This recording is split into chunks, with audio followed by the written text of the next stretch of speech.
তাদেরকে আপনারা জানেন যে আন্দোলন সংগ্রাম করতে যে অনেকেই মাস ভোর ঘরে ঘুমাতে পারেনি, নির্যাতনের শিকার, ছাত্রলীগ দ্বারা নির্যাতনের শিকার, বাসা থেকে কখন জানি বের হই আর কখন জানি কোন পাশ থেকে যেন উঠে এসে আমাদের প্রতি হামলা চালায়। সেই ভয়ে কিন্তু আমরা শহরে প্রাণ খুলে কখনো ঘুরতেও পারিনি। প্রায় 1 মাসেরও বেশি এই শহীদ মিনারে আসতে পারিনি। আমরা রাতে প্ল্যান করেছি, সকালে প্রোগ্রাম করেছি।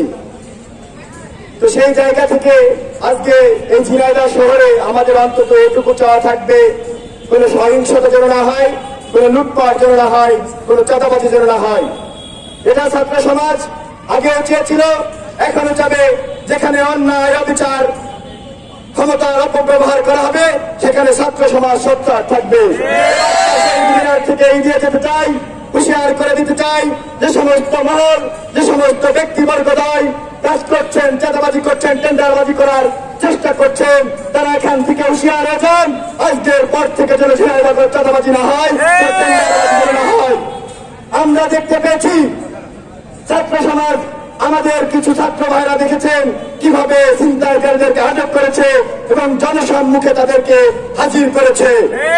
যদি কেউ এই অপচেষ্টাগুলো চালান, আজকে এখান থেকে বলে দিচ্ছি, যে ব্যক্তি হন, যার ব্যাকগ্রাউন্ড যাই হোক, আমরা কিন্তু পায়রা চত্বর কিংবা শহীদ মিনারে এসে টানিয়ে রাখবো আপনাদেরকে।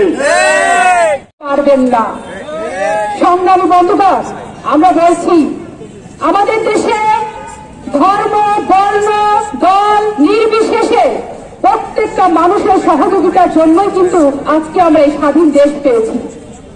প্রত্যেকটা মানুষের শ্রমের বিনিময়ে কিন্তু আজকে আমরা দ্বিতীয়বারের মতো স্বাধীন দেশ অর্জন করেছি। এই দেশকে রক্ষা করার জন্য, এই ছাত্র সমাজ কিন্তু সার্বিকভাবে প্রত্যেকটা মুহূর্তের জন্য তারা কিন্তু অটল আছে। দাঁড়াবেন না, 10 জন করে দাঁড়াবে, লাইনটা সারিবদ্ধ হবে। স্বাধীনতা এনেছি, সংস্কার আনবো,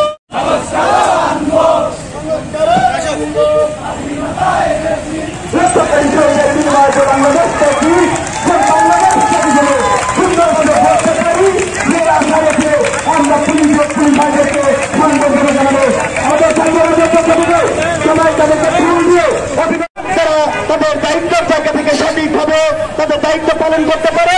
ছাত্র সমাজ তাদের সবসময় পাশে ছিল, পাশে থাকবে। এই আশা ব্যক্তি শান্তি শান্তি শান্তি